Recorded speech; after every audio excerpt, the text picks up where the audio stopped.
سورۃ الجمعہ، سورہ جمعہ کا تعارف۔ مقام نزول، سورہ جمعہ مدینہ منورہ میں نازل ہوئی ہے۔ رکوع اور آیات کی تعداد، اس سورت میں 2 رکوع اور 11 آیتیں ہیں۔ جمعہ نام رکھنے کی وجہ، 7 دنوں میں سے ایک دن کا نام جمعہ ہے، اور اس دن سورج ڈھلنے کے بعد جو نماز ادا کی جاتی ہے اسے نماز جمعہ کہتے ہیں۔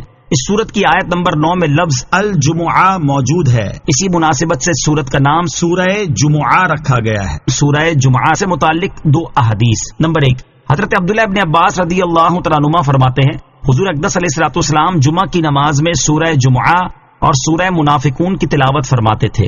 نمبر 2، حضرت ابو جعفر رضی اللہ تعالیٰ عنہ فرماتے ہیں حضور پرنور علیہ الصلوۃ والسلام جمعہ کی نماز میں سورہ جمعہ اور سورہ منافقون کی تلاوت فرماتے تھے۔ سورہ جمعہ کی تلاوت کے ذریعے مسلمانوں کو بشارت دیتے اور مزید نیک اعمال کرنے پر ابھارتے تھے، جبکہ سورہ منافقون کے ذریعے منافقوں کو مایوس کرتے اور ان کی سرزنش فرماتے تھے۔ سورہ جمعہ کے مضامین، اس سورت کا مرکزی مضمون یہ ہے کہ اس میں نماز جمعہ کے احکام بیان فرمائے گئے ہیں، نیز اس سورت میں یہ مضامین بیان کیے گئے ہیں۔ نمبر 1، اس سورت کی ابتدا میں اللہ تعالیٰ کی تسبیح اور تقدیس بیان کی گئی اور نبی کریم علیہ الصلوۃ والسلام کی عظمت و شان اور ان کے اوصاف بیان فرمائے گئے۔ نمبر 2، یہ بتایا گیا کہ اللہ تعالیٰ کا اپنی مخلوق پر یہ بڑا فضل ہے کہ اس نے ان کی ہدایت کے لیے اپنے حبیب محمد مصطفیٰ صلی اللہ تعالی علیہ وسلم کو مبعوث فرمایا۔ نمبر 3، تورات کے احکام پر عمل نہ کرنے کی وجہ سے یہودیوں کی مذمت کی گئی اور یہودیوں سے کہا گیا کہ اگر وہ اللہ تعالیٰ کے دوست ہیں تو ذرا موت کی تمنا کریں۔ نیز یہ بتایا گیا کہ وہ کبھی موت کی تمنا نہیں کریں گے اور یہودی جس موت سے بھاگتے ہیں وہ بہر صورت انہیں آ کر رہے گی۔ نمبر 4، سورت کے آخر میں نماز جمعہ کے احکام بیان فرمائے گئے ہیں۔ سورہ صف کے ساتھ مناسبت، سورہ جمعہ کی اپنے سے ماقبل سورت صف کے ساتھ ایک مناسبت یہ ہے کہ سورہ صف میں حضرت موسیٰ علیہ الصلوۃ والسلام اور ان کی قوم کا حال بیان کیا گیا اور انہوں نے حضرت موسیٰ علیہ الصلوۃ والسلام کو جو اذیتیں دیں انہیں ذکر کیا گیا، اور اس صورت میں اللہ تعالیٰ نے اپنے حبیب علیہ الصلوۃ والسلام کا حال اور ان کی امت کی فضیلت و شرافت بیان فرمائی تاکہ دونوں امتوں میں فرق ظاہر ہو جائے۔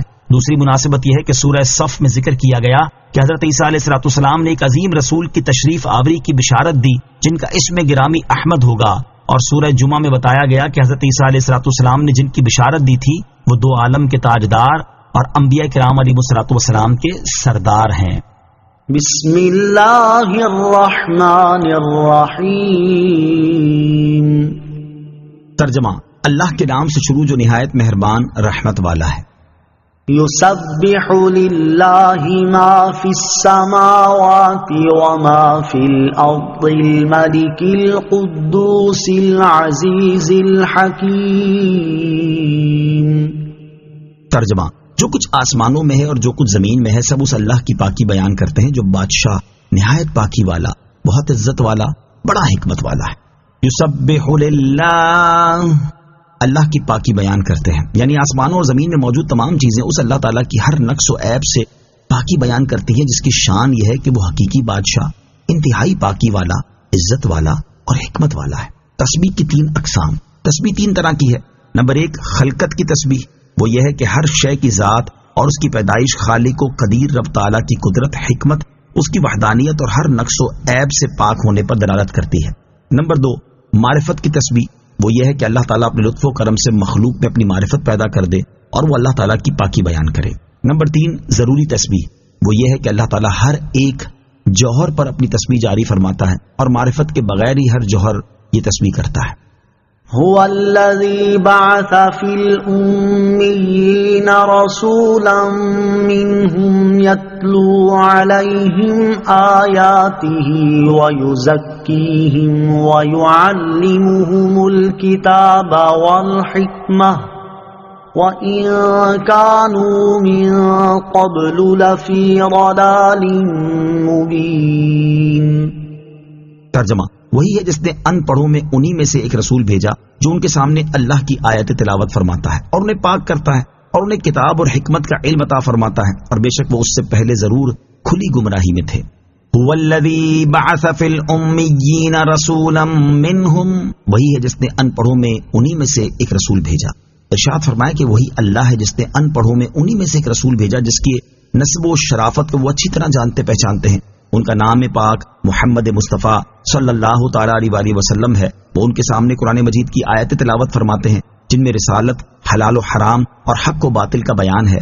انہیں باطل عقیدوں، مذموم اخلاق، دور جاہلیت کی خباثتوں اور کبھی اعمال سے پاک کرتے ہیں اور انہیں کتاب اور حکمت یعنی قرآن، سنت اور فقہ یا شریعت کے احکام اور طریقت کے اسرار کا علم عطا فرماتے ہیں۔ اور بے شک لوگ نبی کریم علیہ الصلوۃ والسلام کی تشریف آوری سے پہلے ضرور کھلی گمراہی میں تھے کہ شرک، باطل عقائد اور خبیث اعمال میں گرفتار تھے۔ انہیں کامل مرشد کی شدید حاجت تھی۔ نبی پاک علیہ الصلوۃ والسلام کی صفت نبی امی کی 3 وجوہات۔ سید المرسلین صلی اللہ تعالی علیہ وسلم کی ایک صفت نبی امی ہے، اس کی بہت سی وجوہات ہیں، یہاں اس کی 3 وجوہات سماعت کیجیے۔ نمبر 1، آپ امت امیہ کی طرف مبعوث ہوئے، کتاب شائعہ میں ہے اللہ تعالیٰ فرماتا ہے میں امیوں میں ایک امی بھیجوں گا اور اس پر نبوت ختم کر دوں گا۔ نمبر 2، آپ کی بعثت ام القریٰ یعنی مکہ مکرمہ میں ہوئی۔ نمبر 3، حضور پرنور علیہ الصلوۃ والسلام لکھتے اور کتاب سے کچھ پڑھتے نہ تھے، اور یہ آپ کی فضیلت تھی کہ علم انتہائی یاد ہونے کی وجہ سے اس کی حاجت نہ تھی۔ خط ایک ذہنی صنعت ہے جو کہ جسمانی آلے سے صادر ہوتی ہے، تو جو ذات ایسی ہو کہ قلم اعلیٰ اس کے زیر فرمان ہو، اس کو اس کتابت کی کیا حاجت ہے؟ پھر حضور اکرم علیہ الصلوۃ والسلام کی کتابت نہ فرمانا اور پھر بھی کتابت کا ماہر ہونا ایک عظیم معجزہ ہے۔ آپ کاتبوں کو لکھنے کا علم اور کتابت کے طریقے تعلیم فرماتے، پیشہ وروں کو پیشوں کی تعلیم دیتے ہیں، حتیٰ کہ دنیا و آخرت کے ہر کمال میں اللہ تعالیٰ نے آپ کو تمام مخلوق سے زیادہ علم والا بنایا ہے۔ اعلیٰ حضرت امام احمد رضا خان رحمۃ اللہ تعالی کیا خوب فرماتے ہیں، فرش تا عرش سب آئینہ ضمائر حاضر، بس قسم کھائیے امی تیری دانائی کی۔ آیت هو الذی بعث فی الامیین رسولا منہم سے حاصل ہونے والی معلومات۔ اس آیت سے 5 باتیں معلوم ہوئی۔ نمبر 1، دل کی پاکی حضور اکرم علیہ الصلوۃ والسلام کی نگاہ کرم سے ملتی ہے، ایمان اور اعمال پاکی کے اسباب ہیں۔ نمبر 2، قرآن و حدیث آسان نہیں کہ ہر کوئی محض اپنی عقل سے سمجھ لے، ورنہ ان کی تعلیم کے لیے حضور پرنور علیہ الصلوۃ والسلام نہ بھیجے جاتے۔ نمبر 3، ہدایت کے لیے حدیث کی بھی ضرورت ہے۔ نمبر 4، قرآن مجید کو محض اپنی عقل سے نہ سمجھا جائے بلکہ حضور اکرم علیہ الصلوۃ والسلام کی تعلیم سے سمجھا جائے، ورنہ گمراہ ہو جائیں گے۔ نمبر 5، تاجدار رسالت صلی اللہ تعالی علیہ وسلم دنیا میں کسی کے شاگرد نہیں، کیونکہ آپ کی تشریف آوری کے وقت عام لوگ جاہل تھے۔ اعلیٰ حضرت امام احمد رضا خان کیا خوب فرماتے ہیں، ایسا امی کس لیے منت کشے استاد ہو، کیا کفایت اس کو اقرا ربک الاکرم نہیں۔ وآخرین منہم لما یلحقوا بہم وهو العزیز الحکیم ذلک فضل اللہ یؤتیہ من یشاء واللہ ذو الفضل العظیم۔ ترجمہ، اور ان سے بعد والے دوسرے لوگوں کو بھی یہ رسول پاک کرتے ہیں اور علم دیتے ہیں جو ان موجودہ لوگوں سے ابھی نہیں ملے، اور وہی بہت عزت والا بڑا حکمت والا ہے۔ یہ اللہ کا فضل ہے، وہ اسے جسے چاہے دے، اور اللہ بہت بڑے فضل والا ہے۔ وآخرین منہم، اور ان سے بعد والے دوسرے لوگوں کو۔ اس آیت کا تعلق پہلے والی آیت کے ساتھ ہے، اور اس میں مزید ایسے افراد کا ذکر کیا گیا ہے جنہیں رسول کریم علیہ الصلوۃ والسلام پاک کرتے اور علم عطا فرماتے ہیں۔ یاد رہے کہ امیوں میں سے دوسرے لوگوں سے مراد یا تو عجمی ہیں یا وہ تمام لوگ مراد ہیں جو حضور اکرم علیہ الصلوۃ والسلام کے بعد قیامت تک اسلام میں داخل ہوں گے، اور اگلوں سے نہ ملنے سے مراد یہ ہے کہ ان کا زمانہ نہیں پایا بلکہ ان کے بعد آئے۔ دوسرے لوگوں سے عجمی مراد ہونے پر یہ حدیث پاک دلالت کرتی ہے۔ چنانچہ حضرت ابو ہریرہ رضی اللہ تعالیٰ عنہ فرماتے ہیں، جب نبی کریم علیہ الصلوۃ والسلام پر سورہ جمعہ نازل ہوئی تو اس وقت ہم آپ کی بارگاہ میں حاضر تھے۔ جب آپ نے یہ آیت وآخرین منہم لما یلحقوا بہم تلاوت فرمائی تو ایک شخص نے عرض کی، یا رسول اللہ صلی اللہ تعالیٰ علیہ وسلم، جو اگلوں کے ساتھ ابھی نہیں ملے وہ کون لوگ ہیں؟ آپ علیہ الصلوۃ والسلام نے کوئی جواب نہ دیا، حتیٰ کہ اس نے 2 یا 3 بار عرض کی۔ اس وقت ہم میں حضرت سلمان فارسی رضی اللہ تعالیٰ عنہ بھی تھے۔ نبی کریم علیہ الصلوۃ والسلام نے حضرت سلمان رضی اللہ تعالیٰ عنہ پر ہاتھ رکھ کر فرمایا، اس ذات کی قسم جس کے دستے قدرت میں میری جان ہے، اگر دین سریا یعنی ستارے کے پاس بھی ہو تو فرزندان فارس وہاں جائیں گے اور دین کو حاصل کر لیں گے۔ اس آیت سے معلوم ہوا کہ حضور اقدس صلی اللہ تعالی علیہ وسلم کا فیض صرف صحابہ کرام علیہم رضوان تک موقوف نہیں بلکہ قیامت تک رہے گا۔ لوگ ان کی نگاہ پاک سے پاک و صاف ہوتے ہیں اور ہوتے رہیں گے، علم سیکھتے ہیں اور سیکھتے رہیں گے۔ ذالک فضل اللہ، یہ اللہ کا فضل ہے، یعنی رسول کریم علیہ الصلوۃ والسلام اور ان کی امت کی فضیلت کے بارے میں جو ذکر کیا گیا یہ اللہ تعالیٰ کا فضل ہے، وہ جسے چاہے یہ فضل عطا فرمائے، اور اللہ تعالیٰ اپنی مخلوق پر بڑے فضل والا ہے کہ اس نے ان کی ہدایت کے لیے اپنے حبیب محمد مصطفیٰ صلی اللہ تعالی علیہ وسلم کو مبعوث فرمایا۔ مثل الذين حملوا التوراة ثم لم يحملوها كمثل الحمار يحمل أسفارا بئس مثل القوم الذين كذبوا بآيات الله والله لا يهدي القوم الظالمين۔ ترجمہ: جن پر تورات کا بوجھ رکھا گیا پھر انہوں نے اس کا بوجھ نہ اٹھایا، ان لوگوں کی مثال گدھے کی مثال جیسی ہے جو کتابیں اٹھائے ہو۔ ان لوگوں کی کیا ہی بری مثال ہے جنہوں نے اللہ کی آیتوں کو جھٹلایا، اور اللہ ظالم لوگوں کو ہدایت نہیں دیتا۔ مثل الذین حملوا التوراۃ، ان کی مثال جن پر تورات رکھی گئی تھی۔ اس سے پہلے والی آیات میں بیان فرمایا گیا کہ حضور اقدس علیہ الصلوۃ والسلام امیوں کی طرف بھیجے گئے ہیں۔ یہودیوں نے اس پر یہ شبہ پیش کیا کہ سید المرسلین صلی اللہ تعالی علیہ وسلم صرف عرب والوں کی طرف مبعوث ہوئے ہیں، ہماری طرف مبعوث نہیں ہوئے۔ اس پر اللہ تعالیٰ نے یہاں ان کی ایک مثال بیان فرمائی جس کا خلاصہ یہ ہے کہ وہ لوگ جن پر توریت کے احکام کی پیروی کرنا لازم کیا گیا، پھر انہوں نے توریت پر عمل نہ کر کے اس ذمہ داری کا بوجھ نہ اٹھایا، اور اس میں مذکور سرکار دو عالم علیہ الصلوۃ والسلام کی نعت و صفت دیکھنے کے باوجود آپ پر ایمان نہ لائے، ان لوگوں کی مثال گدھے جیسی ہے جو پیٹھ پر کتابیں اٹھائے اور بوجھ کے سوا ان سے کچھ بھی نفع نہ پائے، اور جو علوم ان کتابوں میں ہیں ان سے اصلاً واقف نہ ہوں۔ یہی حال ان یہودیوں کا ہے جو توریت اٹھائے پھرتے ہیں، اس کے الفاظ رٹتے ہیں لیکن اس سے نفع نہیں اٹھاتے اور اس کے مطابق عمل نہیں کرتے۔ ان لوگوں کی کیا ہی بری مثال ہے جنہوں نے اللہ تعالیٰ کی آیتوں کو جھٹلایا، اور اللہ تعالیٰ ان لوگوں کو ہدایت نہیں دیتا جو اس کے علم میں ظالم ہیں۔ یہودیوں کو گدھے سے تشبیہ دینے کی وجوہات۔ اس آیت میں یہودیوں کو کسی اور جانور کی بجائے گدھے سے تشبیہ دی گئی۔ اس کی ایک وجہ یہ ہے کہ گھوڑے اور خچر کی بنسبت گدھے پر زیادہ بوجھ لادا جاتا ہے۔ دوسری وجہ یہ ہے کہ گدھے میں جہالت اور حماقت کا معنی دوسرے جانوروں کی بنسبت زیادہ پایا جاتا ہے۔ تیسری وجہ یہ ہے کہ عرف میں بھی دوسرے جانوروں کے مقابلے میں گدھے کو حقیر سمجھا جاتا ہے۔ قرآن مجید کو نہ سمجھنے اور اس پر عمل نہ کرنے والوں کی مثال۔ علامہ علی بن محمد خازن رحمۃ اللہ تعالی فرماتے ہیں، اس آیت میں توریت پر عمل نہ کرنے والے یہودیوں کی جو مثال بیان کی گئی یہ ان لوگوں پر بھی صادق آتی ہے جو قرآن کریم کے معنی کو نہ سمجھیں اور اس پر عمل نہ کریں اور اس سے اعراض کریں۔ لہٰذا ہر مسلمان کو چاہیے کہ وہ قرآن مجید سمجھنے کی کوشش کرے اور اس کے دیے ہوئے احکام پر عمل کرے تاکہ اس پر یہ مثال صادق نہ آئے۔ علم پر عمل نہ کرنے کی 5 وعیدیں۔ یہاں علم پر عمل نہ کرنے کی 5 وعیدیں بھی سماعت کیجیے۔ نمبر 1، حضرت ابو ہریرہ رضی اللہ تعالی عنہ سے روایت ہے، نبی کریم علیہ الصلوۃ والسلام نے ارشاد فرمایا، قیامت کے دن لوگوں میں سب سے زیادہ سخت عذاب پانے والا وہ عالم ہوگا جسے اس کے علم نے کوئی نفع نہ دیا۔ نمبر 2، حضرت ولید بن عقبہ رضی اللہ تعالیٰ عنہ سے روایت ہے، حضور اقدس صلی اللہ تعالیٰ علیہ وسلم نے ارشاد فرمایا، اہل جنت میں سے کچھ لوگ اہل جہنم کے کچھ لوگوں کو دیکھ کر کہیں گے، تم جہنم میں کیوں داخل ہوئے، حالانکہ ہم جنت میں اسی علم کے ذریعے داخل ہوئے ہیں جو ہم نے تم سے ہی سیکھا تھا۔ وہ کہیں گے ہم جو کہتے تھے وہ کرتے نہیں تھے۔ نمبر 3، حضرت ابو درداء رضی اللہ تعالیٰ عنہ فرماتے ہیں، نبی اکرم صلی اللہ تعالی علیہ وسلم نے مجھ سے ارشاد فرمایا کہ اے عویمر، اس وقت تمہارا کیا حال ہوگا جب قیامت کے دن تم سے کہا جائے گا تو نے علم حاصل کیا تھا یا جاہل رہے؟ اگر تو نے جواب دیا کہ میں نے علم حاصل کیا تھا تو تم سے پوچھا جائے گا تو نے اپنے علم پر کتنا عمل کیا؟ اگر تو نے کہا میں جاہل رہا تو تم سے کہا جائے گا جاہل رہنے میں تمہارا عذر کیا تھا، تم نے علم کیوں نہ حاصل کیا؟ نمبر 4، حضرت حذیفہ رضی اللہ تعالیٰ عنہ سے روایت ہے، تاجدار رسالت صلی اللہ تعالیٰ علیہ وسلم نے ارشاد فرمایا، اس شخص کے لیے ہلاکت ہے جو علم حاصل نہ کرے، اور اس آدمی کے لیے بھی ہلاکت ہے جو علم حاصل کرے پھر اس پر عمل نہ کرے۔ نمبر 5، حضرت عمر فاروق رضی اللہ تعالیٰ عنہ سے روایت ہے، نبی اکرم صلی اللہ تعالیٰ علیہ وسلم نے ارشاد فرمایا، مجھے تم پر ہر علم والے منافق کا خوف ہے جو کلام حکمت والا کرے گا اور عمل گناہوں پر کرے گا۔ قل یا ایہا الذین ہادوا ان زعمتم انکم اولیاء للہ من دون الناس فتمنوا الموت ان کنتم صادقین۔ ترجمہ، تم فرماؤ اے یہودیوں، اگر تمہیں یہ گمان ہے کہ صرف تم اللہ کے دوست ہو دوسرے لوگ نہیں تو ذرا مرنے کی تمنا کرو اگر تم سچے ہو۔ قل یا ایھا الذین ہادوا، تم فرماؤ اے یہودیوں، یہودی کہتے تھے کہ ہم اللہ تعالیٰ کے بیٹے اور اس کے پیارے ہیں، اللہ تعالیٰ کے نزدیک آخرت کا گھر خالص ہمارے لیے ہے اور جنت میں صرف یہودی ہی جائیں گے۔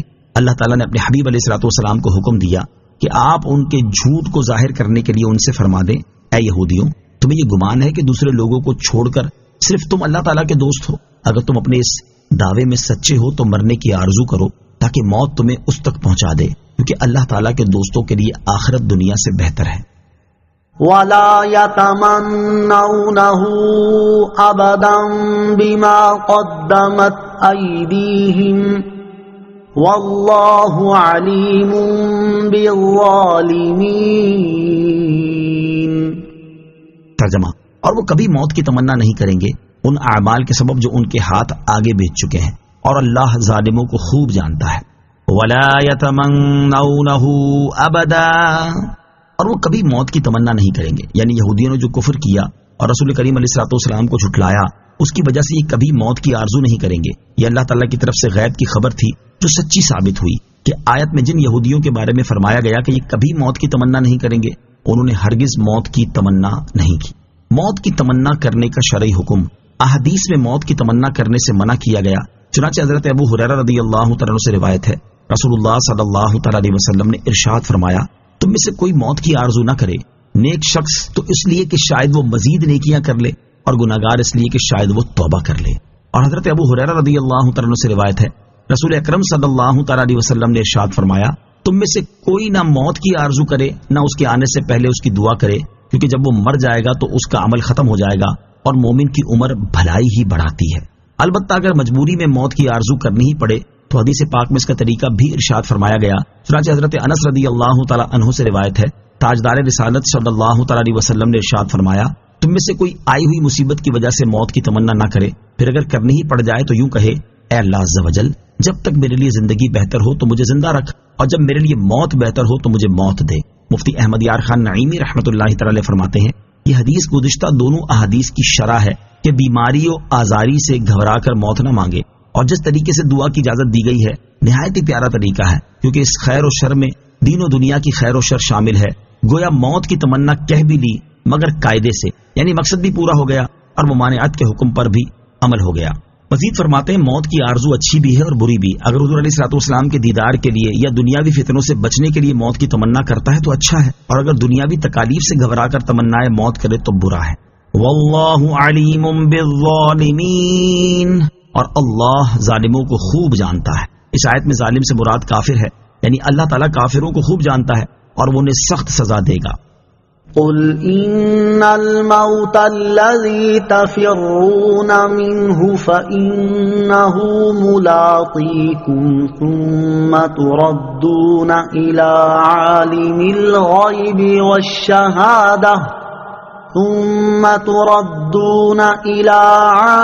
الغيب والشهادة فينبئكم بما كنتم تعملون.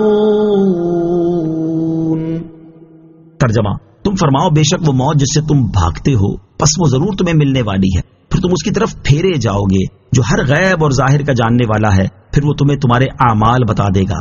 قل ان الموت الذی تفرون منہ، تم فرماؤ بے شک وہ موت جس سے تم بھاگتے ہو، یعنی اے حبیب صلی اللہ تعالیٰ علیہ وسلم، آپ ان یہودیوں سے فرما دیں اپنے کفر کے وبال کی وجہ سے تم جس موت سے بھاگتے ہو اس سے کسی طرح نہیں بچ سکتے، بے شک وہ ضرور تمہیں آنے والی ہے اور یہ بھاگنا تمہیں کوئی نفع نہ دے گا. پھر مرنے کے بعد تم اس اللہ تعالیٰ کی طرف پھیرے جاؤ گے جو ہر غیب اور ظاہر کا جاننے والا ہے اور اس سے تمہارا کوئی حال چھپا ہوا نہیں ہے، پھر وہ تمہیں تمہارے اعمال بتا دے گا تم نے دنیا میں کیا اعمال کیے تھے، اور وہ تمہیں ان اعمال کی سزا دے گا. قیامت کے دن اعمال بتائے جانے کی 3 صورتیں. یاد رہے کہ قیامت کے دن لوگوں کے اعمال بتائے جانے کی مختلف صورتیں ہوں گی، ان میں سے 3 صورتیں سماعت کیجیے. نمبر 1، اعمال نامے دکھا کر اعمال بتا دیے جائیں گے. چنانچہ ارشاد باری تعالیٰ ہے، وَوُضِعَ الْكِتَابُ فَتَرَى الْمُجْرِمِينَ مُشْفِقِينَ مِمَّا فِيهِ وَيَقُولُونَ يَا وَيْلَتَنَا مَا لِهَذَا الكتاب لا يغادر صغيرة ولا كبيرة إلا أحصاها ووجدوا ما عملوا حاضرا ولا يظلم ربك أحدا. ترجمہ: اور نامہ اعمال رکھا جائے گا تو تم مجرموں کو دیکھو گے کہ اس میں جو لکھا ہوا ہوگا اس سے ڈر رہے ہوں گے اور کہیں گے، ہائے ہماری خرابی، اس نامہ اعمال کو کیا ہے کہ اس نے ہر چھوٹے اور بڑے گناہ کو گھیرا ہوا ہے. اور لوگ اپنے تمام اعمال کو اپنے سامنے موجود پائیں گے اور تمہارا رب کسی پر ظلم نہیں کرے گا. نمبر 2، انسان کے اعضاء اس کے اعمال کی گواہی دیں گے. چنانچہ ارشاد باری تعالیٰ ہے، یوم تشہد علیہم السنتہم وایدیہم وارجلہم بما کانوا یعملون. ترجمہ: جس دن ان کے خلاف ان کی زبانیں اور ان کے ہاتھ اور ان کے پاؤں ان کے اعمال کی گواہی دیں گے۔ دوسری آیت میں ارشاد ہوتا ہے اليوم نختم على افواههم وتكلمنا ايديهم وتشهد ارجلهم بما كانوا يكسبون۔ ترجمہ، آج ہم ان کے منہ پر مہر لگا دیں گے اور ان کے ہاتھ ہم سے کلام کریں گے اور ان کے پاؤں ان کے اعمال کی گواہی دیں گے۔ نمبر 3، زمین لوگوں کے اعمال بیان کر دے گی، جیسا کہ ارشاد باری تعالیٰ ہے یومئذ تحدث اخبارها بِأَنَّ رَبَّكَ أَوْحَى لَهَا۔ ترجمہ، اس دن وہ اپنی خبریں بتائے گی اس لیے کہ تمہارے رب نے اسے حکم بھیجا۔ یا ایھا الذین آمنوا اذا نودی للصلاة من یوم الجمعة فاسعوا الى ذکر اللہ وذروا البیع ذالکم خیر لکم ان کنتم تعلمون۔ ترجمہ، اے ایمان والو، جب جمعہ کے دن نماز کے لیے اذان دی جائے تو اللہ کے ذکر کی طرف دوڑو اور خرید و فروخت چھوڑ دو اگر تم جانو تو یہ تمہارے لیے بہتر ہے۔ یا ایھا الذین آمنوا اذا نودی للصلاة من یوم الجمعہ، اے ایمان والو، جب جمعہ کے دن نماز کے لیے اذان دی جائے۔ اس آیت سے نماز جمعہ کے احکام بیان کیے جا رہے ہیں۔ یہاں اس آیت سے متعلق 3 باتیں سماعت کیجیے۔ نمبر 1، اس آیت میں اذان سے مراد پہلی اذان ہے، نہ کہ دوسری اذان جو خطبے سے متصل ہوتی ہے۔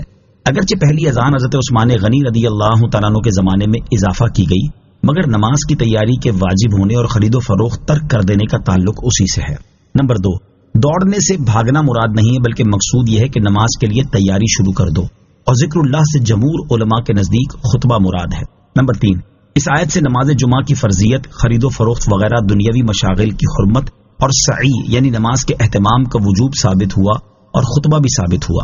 جمعہ کی وجہ تسمیہ، عربی زبان میں اس دن کا نام عروبہ تھا، بعد میں جمعہ رکھا گیا، اور سب سے پہلے جس شخص نے اس دن کا نام جمعہ رکھا وہ کعب بن لوی ہیں۔ اس کی وجہ تسمیہ کے بارے میں مختلف اقوال ہیں، ان میں سے ایک یہ ہے کہ اسے جمعہ اس لیے کہا جاتا ہے کہ اس دن نماز کے لیے جماعتوں کا اجتماع ہوتا ہے۔ تاجدار رسالت صلی اللہ تعالی علیہ وسلم کا پہلا جمعہ۔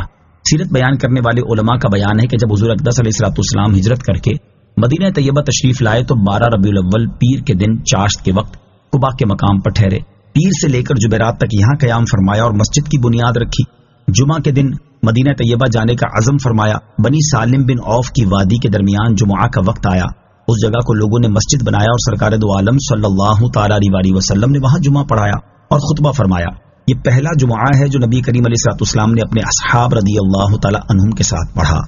روز جمعہ کے 4 فضائل، کثیر احادیث میں جمعہ کے دن کے فضائل بیان کیے گئے ہیں، یہاں ان میں سے 4 احادیث سماعت کیجیے۔ مسلم شریف کی حدیث ہے، حضرت ابو ہریرہ رضی اللہ تعالیٰ عنہ سے روایت ہے، تاجدار رسالت صلی اللہ تعالی علیہ وسلم نے ارشاد فرمایا، بہتر دن جس پر سورج نے طلوع کیا جمعہ کا دن ہے، اسی میں حضرت آدم علیہ السلام پیدا کیے گئے، اسی میں جنت میں داخل کیے گئے اور اسی میں انہیں جنت سے اترنے کا حکم ہوا، اور قیامت جمعہ ہی کے دن قائم ہوگی۔ نمبر 2، ابن ماجہ کی حدیث، حضرت ابو درداء رضی اللہ تعالی عنہ سے روایت ہے، سید المرسلین صلی اللہ تعالی علیہ وسلم نے ارشاد فرمایا، جمعہ کے دن مجھ پر درود کی کثرت کرو کہ یہ دن مشہود ہے، اس پہ فرشتے حاضر ہوتے ہیں اور مجھ پر جو درود پڑھے گا پیش کیا جائے گا۔ حضرت ابو درداء رضی اللہ تعالیٰ عنہ کہتے ہیں، میں نے عرض کی اور موت کے بعد ارشاد فرمایا، بے شک اللہ تعالیٰ نے زمین پر انبیاء کرام علیہ الصلوۃ والسلام کے جسم کھانا حرام کر دیا ہے، اللہ تعالیٰ کا نبی زندہ ہے، روزی دیا جاتا ہے۔ نمبر 3، ابن ماجہ کی حدیث، حضرت ابو لبابہ رضی اللہ تعالیٰ عنہ سے روایت ہے، رسول اکرم صلی اللہ تعالیٰ علیہ وسلم نے ارشاد فرمایا، جمعہ کا دن تمام دنوں کا سردار ہے اور اللہ تعالیٰ کے نزدیک سب سے بڑا ہے، اور وہ اللہ تعالیٰ کے نزدیک عید الاضحیٰ اور عید الفطر سے بڑا ہے۔ اس میں 5 خصلتیں ہیں۔ نمبر 1، اللہ تعالیٰ نے اسی میں حضرت آدم علیہ السلام کو پیدا کیا۔ نمبر 2، اسی میں انہیں زمین پر اتارا۔ نمبر 3، اسی میں انہیں وفات دی۔ نمبر 4، اور اس میں ایک ساتھ ایسی ہے کہ بندہ اس وقت جس چیز کا سوال کرے اللہ تعالیٰ اسے دے گا جب تک حرام کا سوال نہ کرے۔ نمبر 5، اور اسی دن میں قیامت قائم ہوگی، کوئی مقرب فرشتہ آسمان و زمین، ہوا، پہاڑ اور دریا ایسا نہیں کہ جمعہ کے دن سے ڈرتا نہ ہو۔ نمبر 4، حضرت جابر رضی اللہ تعالیٰ عنہ سے روایت ہے، حضور اقدس صلی اللہ تعالیٰ علیہ وسلم نے ارشاد فرمایا، جو جمعہ کے دن یا جمعہ کی رات میں مرے گا اسے عذاب قبر سے بچا لیا جائے گا، اور قیامت کے دن اس طرح آئے گا کہ اس پر شہیدوں کی مہر ہوگی۔ جمعہ کے دن دعا قبول ہونے کی گھڑی. جمعہ کے دن ایک گھڑی ایسی ہے جس میں اللہ تعالیٰ خاص طور پر دعا قبول فرماتا ہے، جیسا کہ حدیث نمبر 3 میں بیان ہوا اور حضرت ابو ہریرہ رضی اللہ تعالیٰ عنہ سے روایت ہے، اور یہ حدیث بخاری شریف میں ہے. تاجدار رسالت صلی اللہ تعالیٰ علیہ وسلم نے جمعے کے دن کا ذکر کرتے ہوئے ارشاد فرمایا، اس میں ایک ساتھ ہے جو مسلمان بندہ اسے پائے اور وہ کھڑا ہو کر نماز پڑھ رہا ہو تو اللہ تعالیٰ سے جو چیز مانگے گا وہی عطا فرما دی جائے گی. اور ہاتھ کے اشارے سے بتایا کہ وہ وقت بہت تھوڑا ہے. یاد رہے کہ وہ کون سا وقت ہے، اس بارے میں روایتیں بہت ہیں. ان میں سے 2 قوی ہیں. نمبر 1 وہ وقت امام کے خطبے کے لیے بیٹھنے سے نماز ختم تک ہے. نمبر 2 وہ جمعہ کی آخری ساعت ہے. نماز جمعہ کے 2 فضائل. احادیث میں جمعہ کی نماز کے بہت سے فضائل بیان کیے گئے ہیں، یہاں ان میں سے 2 فضائل سماعت کیجیے. حدیث نمبر 1 مسلم شریف کی حدیث، حضرت ابو ہریرہ رضی اللہ تعالیٰ عنہ سے روایت ہے، حضور اقدس صلی اللہ تعالیٰ علیہ وسلم نے ارشاد فرمایا، جس نے اچھی طرح وضو کیا پھر جمعہ کو آیا اور خطبہ سنا اور چپ رہا، اس کے لیے ان گناہوں کی مغفرت ہو جائے گی جو اس جمعے اور دوسرے جمعے کے درمیان ہوئے ہیں، اور ان کے علاوہ مزید 3 دن کے گناہ بخش دیے جائیں گے. اور جس نے کنکری چھوئی اس نے لغو کیا، یعنی خطبہ سننے کی حالت میں اتنا کام بھی لغو میں داخل ہے کہ کنکری پڑی ہو اسے ہٹا دے. حدیث نمبر 2 حضرت ابو سعید رضی اللہ تعالی عنہ سے روایت ہے، رسول کریم صلی اللہ تعالی علیہ وآلہ وسلم نے ارشاد فرمایا، 5 چیزیں جو ایک دن میں کرے گا اللہ تعالیٰ اس کو جنتی لکھ دے گا. نمبر 1 جو مریض کو پوچھنے جائے. نمبر 2 جنازے میں حاضر ہو. نمبر 3 روزہ رکھے. نمبر 4 جمعہ کو جائے. نمبر 5 اور غلام آزاد کرے. جمعہ کی نماز چھوڑنے کی وعیدیں. احادیث میں جہاں نماز جمعہ کے فضائل بیان کیے گئے ہیں وہیں جمعہ کی نماز چھوڑنے پر وعیدیں بھی بیان کی گئی ہیں. چنانچہ یہاں اس کی 2 وعیدیں سماعت کیجیے. نمبر 1 حضرت ابو ہریرہ رضی اللہ تعالیٰ عنہ اور حضرت عبداللہ بن عمر رضی اللہ تعالیٰ عنہما سے روایت ہے، حضور اقدس صلی اللہ تعالیٰ علیہ وسلم نے ارشاد فرمایا، لوگ جمعہ چھوڑنے سے باز آئیں گے یا اللہ تعالیٰ ان کے دلوں پر مہر کر دے گا، پھر وہ غافلین میں سے ہو جائیں گے. نمبر 2 حضرت اسامہ رضی اللہ تعالیٰ عنہ سے روایت ہے، رسول کریم صلی اللہ تعالیٰ علیہ وسلم نے ارشاد فرمایا، جس نے کسی عذر کے بغیر 3 جمعے چھوڑے وہ منافقین میں لکھ دیا گیا. نماز جمعہ کی فرضیت کی شرائط اور دیگر مسائل کے لیے باہر شریعت کا مطالعہ فرمائیں. نماز جمعہ کی فرضیت سے متعلق 3 شرعی مسائل. یہاں نماز جمعہ کی فرضیت سے متعلق 3 شرعی مسائل سماعت کیجیے. نمبر 1 جمعہ فرض عین ہے اور اس کی فرضیت ظہر سے زیادہ مؤکد ہے اور اس کا منکر کافر ہے. نمبر 2 جمعہ پڑھنے کے لیے 6 شرطیں ہیں، ان میں سے ایک شرط بھی نہ پائی گئی تو جمعہ ہوگا ہی نہیں. نمبر 1 جہاں جمعہ پڑھا جا رہا ہے وہ شہر یا فنائے شہر ہو. نمبر 2 جمعہ پڑھانے والا سلطان اسلام ہو یا اس کا نائب ہو جسے جمعہ قائم کرنے کا حکم دیا. نمبر 3 ظہر کا وقت ہو، یعنی ظہر کے وقت میں نماز پوری ہو جائے، لہذا اگر نماز کے دوران اگرچہ تشہد کے بعد عصر کا وقت آ گیا تو جمعہ باطل ہو گیا، اب ظہر کی قضا پڑھیں. نمبر 4 خطبہ ہونا. نمبر 5 جماعت یعنی امام کے علاوہ کم سے کم 3 مردوں کا ہونا. نمبر 6 اذن عام، یعنی مسجد کا دروازہ کھول دیا جائے کہ جس مسلمان کا جی چاہے آئے، کسی کو روک ٹوک نہ ہو. نمبر 3 جمعہ فرض ہونے کے لیے 11 شرطیں ہیں، اگر ان میں سے ایک بھی نہ پائی گئی تو جمعہ فرض نہیں، لیکن اگر پڑھے گا تو ادا ہو جائے گا. نمبر 1 شہر میں مقیم ہونا. نمبر 2 صحت، یعنی مریض پر جمعہ فرض نہیں. مریض سے مراد وہ ہے کہ جامع مسجد تک نہ جا سکتا ہو یا چلا تو جائے گا مگر مرض بڑھ جائے گا یا دیر میں اچھا ہوگا. نمبر 3 آزاد ہونا. نمبر 4 مرد ہونا. نمبر 5 عاقل ہونا. نمبر 6 بالغ ہونا. نمبر 7 آنکھوں والا ہونا یعنی نابینا نہ ہو. نمبر 8 چلنے پر قادر ہونا. نمبر 9 قید میں نہ ہونا. نمبر 10 بادشاہ یا چور وغیرہ کسی ظالم کا خوف نہ ہونا. نمبر 11 اس قدر بارش، آندھی، اولے یا سردی نہ ہونا کہ ان سے نقصان کا صحیح خوف ہو.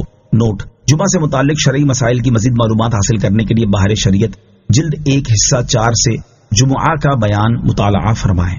ذالکم خیر لکم، یہ تمہارے لیے بہتر ہے. یہاں بہتری سے مراد لغوی بہتری ہے، یعنی دنیاوی کاروبار سے نماز جمعہ اور خطبہ وغیرہ بہتر ہے. اس سے یہ لازم نہیں آتا کہ یہ حاضری واجب نہ ہو، صرف مستحب ہو. فَإِذَا قُضِيَتِ الصَّلَاةُ فَانتَشِرُوا فِي الْأَرْضِ وَابْتَغُوا مِن فَضْلِ اللَّهِ وَاذْكُرُوا اللَّهَ كَثِيرًا لَعَلَّكُمْ تُفْلِحُونَ. ترجمہ: پھر جب نماز پوری ہو جائے تو زمین میں پھیل جاؤ اور اللہ کا فضل تلاش کرو اور اللہ کو بہت یاد کرو اس امید پر کہ تم کامیاب ہو جاؤ. فَإِذَا قُضِيَتِ الصَّلَاةُ، پھر جب نماز پوری ہو جائے، یعنی جب نماز پوری ہو جائے تو اب تمہارے لیے جائز ہے کہ معاش کے کاموں میں مشغول ہو جاؤ، یا علم حاصل کرنے، مریض کی عیادت کرنے، جنازے میں شرکت کرنے، علماء کی زیارت کرنے، ان جیسے دیگر کاموں میں مشغول ہو کر نیکیاں حاصل کرو اور نماز کے علاوہ بھی ہر حال میں اللہ تعالیٰ کو یاد کرو تاکہ تمہیں کامیابی نصیب ہو۔ وَإِذَا رَأَوْا تِجَارَةً أَوْ لَهْوًا انفَضُّوا إِلَيْهَا وَتَرَكُوكَ قَائِمًا قُلْ مَا عِندَ اللَّهِ خَيْرٌ مِّنَ اللَّهْوِ وَمِنَ التِّجَارَةِ وَاللَّهُ خَيْرُ الرَّازِقِينَ۔